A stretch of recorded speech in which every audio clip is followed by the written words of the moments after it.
ano ede emma ayedom kuma no one ne centrofo ekasa na yentie no. Over 6 billion is being owed to companies, individuals and organizations in relation to free senior high school. For instance, this year they launched the tablets for senior high schools. It's a very good program. This is because it's going to reduce the burden on the printing of textbooks. And we know how they handle textbooks, and it's every 3 or 4 years we have to replace them. So the idea is fine and we support it. But we should do it at a time where resources are available. You have asked somebody to supply the tablets. Meanwhile, the man has gone for a loan, and this is at a cost of 337 million Ghana cedis. We have paid him less than 10% of the cost. So, as a minority, we are concerned that if we do this, we are killing businesses of individuals and companies in the country. Yera Peter no tuko toy ena usafo mo tene kan wo see education ba ne ba na eye anamo so 2 year wo ma eye student ba ko bia tablet ba ko senior high school no mo se share de so eye esan sababu apa ama busa mpempeni ya tro na kakra kanya de ama nkwadai ne nyina no eto betimi atwa na se nyina emu no wona wo surprise anoma no ede ama aban na ba na ntio mo kana se kawe eda kwa abasa na enyumako ni ankwankwa na wo mo ebo aban no mo so wo mo nyuma ena egu nti ehse aban tutu wana mo se ne beja obetumi aboa ama amanfo omo ewonyuma o magana sum no omadwuma so atumi akonkantene ela ne centrofo ede tudwa we sasemu etu omanim asohwe abaneboso Ministry of Information omo na ndi omo kase omo de omo kase gina no mo chese de wiasa frenya bebe fa bibia ya digital nti digital ne enwa ne de bibia na no ma omo hu se ebetumi aboa ma bibia kwani mu titi wo de sabatu bebe yi ewose gina me de kun wona fi hun kwan wodo a won ebe hye duma papa sedebia bibia be network ana digital e de hu se abefo kwan so dwumadi bi se ne die ntie ne bibia ni na mu da hoto do obia tiase ama obia hu se ne ekoso ni ntie ne omafo nyina ye hu se sia digital no ane ekoso wiasa fene nyima bibia befa bia na bato ya ye bekoso 2024 de no ana mu no mo hu se duma bi wo ho ana ya tiwachi wu mu ntie ne mo so de mu hye bikina na mo hu se ne kwan hodo a pempi no a hwanfo bebi no be hu se ne enuma bi ekoso wiasa fene titu ni sabato be duso a na Deputy Minister for Information nya for Sylvester Teten wachechi mu na nka segina onya konya sonko kasa obeko a na dwumede bikoso adon wa na fembembi no bo a obama ne na mo asam no bo so ko ka bi ese anu adanda no sanu mani nyina no be na fie hu na fie tu ase no chi mu sei e de che. This occasion allows us to recognize and appreciate the crucial role that the public relations and consumed. As a ministry, our core mandate is to empower the citizenry through information dissemination to ensure transparency and accountability in public policies that we fashion. In our quest to serve the public effectively, we must embrace the evolving landscape of communication. The traditional media, such as newspapers, television, and radio, continue to play a vital role in reaching our audience. However, we must also leverage digital platforms to engage with citizens in real-time and addressing misinformation and disinformation swiftly. Dear Deputy Minister of Information nya for Sylvester Teten wachechi mu se wegina abafu dwumadi die no kwan hodo a bempi na binum ho a osubie yusu no wei kwan asia no general election ni didi upanti wo se hwe na face hodo a de na ma abafu so a ye bo amane no de beka no bibia be no krogen na nkofa se ebe we otimi ni gboso ye afun ya na se digital word ye gumu no na wa ye bibia bonwa se afie panic na beto obane so na no mabi wo ya na nkofa ho de ba sanu mo nyina ya de wo se medeku no nti edom we nyina so mehye mukina netima boa na general election ni mu no bibia mu adawo pefe no manfo nyina so ehwo ato mu sire bia mo ho do aye no eto betmetwa yansan ko nwoma sua emu na Ghana Association of Teachers metre na ati wo mo na se mo ekase na wo mo de na watwe esi wo na fe wo mo ye cheche so de mo member se be ye o betumi enko mefa so a wo be boro nwoma sua so etumi etumpon na numu na de se ko wiase na mo central force esi de nko kakra na central force so ebusebisa mo ensamba kwa na menu bi efam dwumadi mo edi ho eno na central force ko busa chechefo yi so ye natifo yi so efa apo aye mpempi na ekwa ban so hwemu a eta ekoso no na we nenam so amana ate so ede kokobo so ede ama chechefo mpempi ya wo mu a eba se ensoro ekọ se na no BC ekọ so yi na bahwe na chechefo bi no mkwakwa ensoro ne eso no na aponkuto no mo de wo mo de eye adwuma ma kwan na nkodai eba apon no ngasa tutumi trobi na wo de akwakoma aye akwena akwa so atro jese no mekoso no mpempi ni a enya na enta enye enhye kra na enum kra na mo chese wohwe enai na anu ya BC ya eba na wiye kowi ase na jese waye kufo so atimi achechefo makomako edu ensia ni nyina ene se apobo ekoso mo di apobo ntuma ewo nso no emonu nti eno mo achire mo nti ela safuto we so akọ ede ama achechefo yi na deputy general secretary ede emanate eyewura Amadu Moses Baman senior ene ne wakasa wo chese achechefo yi munya hwiye papa na se munim na wonim na ode nso we ekoso na hwema pa atimi ekoso ni so mu di a ene no wo mu ntimi gyan wachi na ade so mo support ba bibia da sanse eye criminal offense eni santi no achechefo ya hwiye se ba ya enso we ekoso nya se senefata no wo mu etumi ye na eboa emankwa ne so wo mu etumi nim die papa se ba ya da chi bi no o man so no enye ni before baba be so me eda chi ye nti yewura Amadu. I believe it was reported on the airwaves that some teachers were actually arrested. We are yet to find out who and who. We don't know the details of who was arrested, who was not arrested. But we think that it is important to tell our teachers that we should desist from malpractices. If we have prepared our children, let us allow them to go and write. It doesn't help any of us. And let me tell you, what it does to us is that if we do that, it waters down the certificates that they are getting. If we do that at the basic level, it waters down the certificate. If we do that at the senior high level, it waters down the certificate. And we want to make sure that any certificate at all, that anybody at all will get in Ghana, should be respected internationally. And that is our expectation. That is our desire. So we want to plead and say that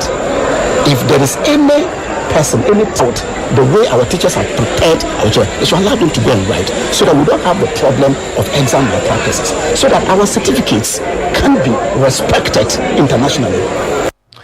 Deputy General Secretary Ede Emma Eyenati Yewura Amadu Moses Baman Senior ena amotene kan wose kokobo enya futu enom de mo members no se ahwiye eno mo enye se ne beya o men dachi bia no se enya akoda sukuni se okura certificate na odokoba bia mu be duro ede ama essence ne nimde eni ka paper ne kura no ni nyina no ese efata ne mokoba se okoba po na kunya certificate eso na afi kodu ba bi na se otwane ntwa enimgwase ede mo men Jeffrey White na fe yanko Amnesty International Ghana wobona monso sia mo jese LGBTQ+ e ba je tumutu ne fa won sensem ya Ghana fo gina asokwadugum asofo binum so kura kekenke bia obia se ade we ade nyae na tan papa vi se ohwe Ghana memo yegu a sese obia eduhu gimu vi se ade yankasa yakrocha ana nsem fata babu kura gasetia asemba ye mpefo ebredu a namso emane kopie brasil de fie meshoje fie mu no don kuma no don kese no twene a don mo bia se Ghana mampani dana adodan go guford wonhwe dina for one sign me obra wo memu so bia obefa adonko bema na oba nso ne oba beda san na mu no dwumadi no ade se ba din sasa ti no bi bachi ni bia no betumi atwene sere na fie dina ko gina mna no na mra no nadi asem ba ye no mafo be no aso human rights for sore ye eje se yesa no a ebe mu ayi hu bia ba se bia menam hu na obu oso ni best mesi kurase we say sanoma nyina no ade se ha dwene de no na Amnesty International Ghana ajese na no kura moton card ma Ghana mampani se ma onfa ne sansa emena ma se na fe ema ma yemra sa be no no no mo jese Ghana mampani atie papa se o ya ade se wonfa ne sansa se ne mom wa za ade ne nko judicial court da fe mu ni asem fa wona mo hwe no ma hodo ehia na de fata bia no abetua boase bia odne se ase a betu so LGBTQ+ unsensem no anya hwe no aban no awuri so BBC no ye ne bone awo ne papa ne mu court no nhwe papa na wo mu na fe o mu nhwe nyina ne nuachi ana so mo je se Ghana ban ye we nyina yiwe no adesede ana mo de tu animu oba Ghana prison service ya obi wa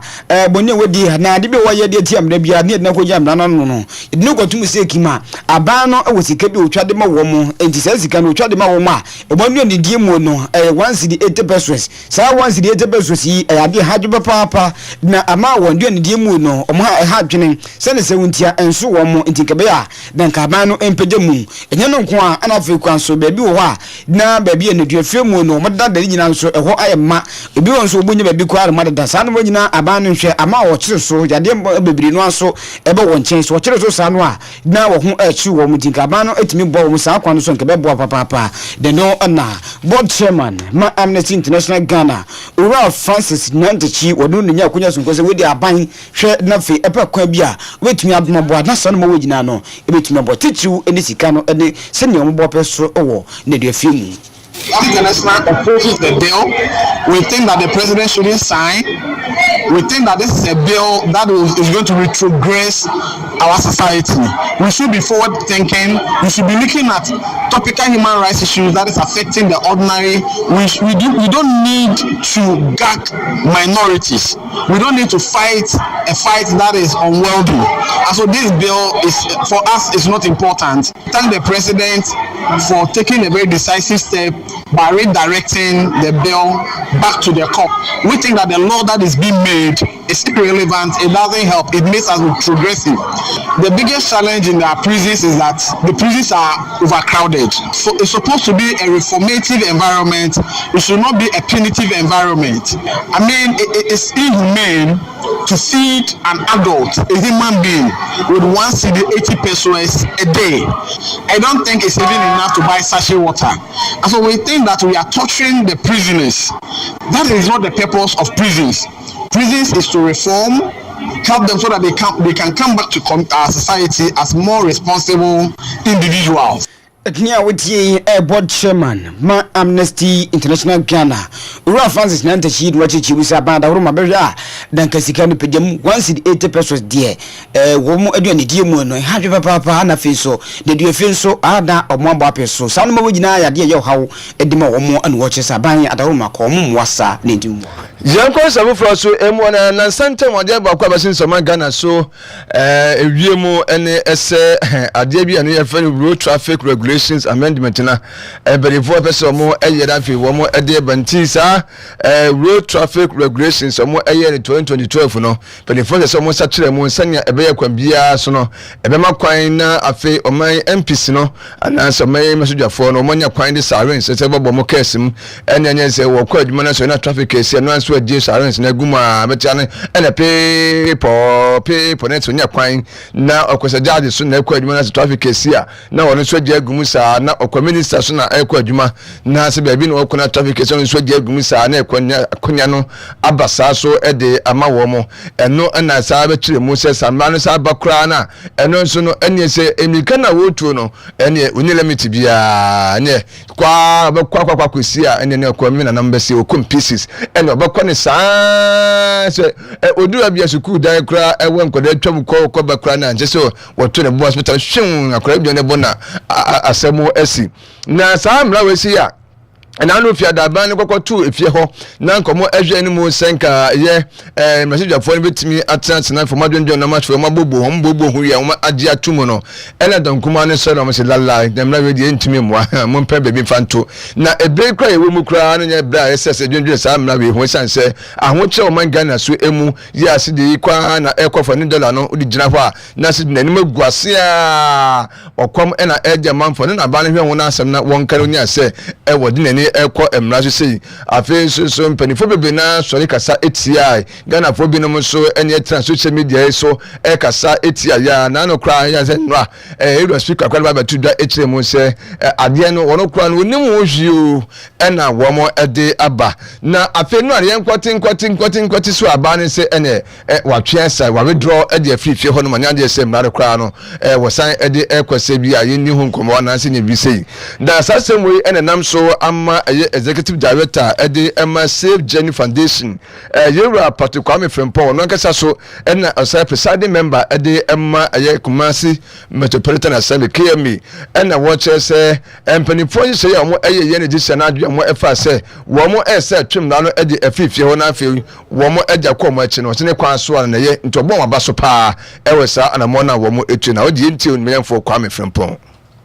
Ejiri se na no asemi sia emra siroja from komita kugugu emra so be bitimi abrom na omo komi maso a bitimi su sare no awu ma asa akoko mi se ya asempa Save Jenny Foundation nje ade na sha asa na ye condemn ye be se enene na asa na mi kru ni so emra siroja ni oka public services on what is teacher ni nurse ni doctor any other services omo ko mojuma nje se won ko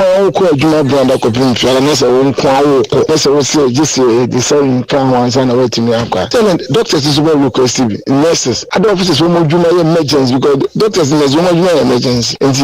Nigeria say umani abom ho ntema o mayi no asempa no so be a minister for state dia nam so ka executives no ono no ko be bi so bi there so come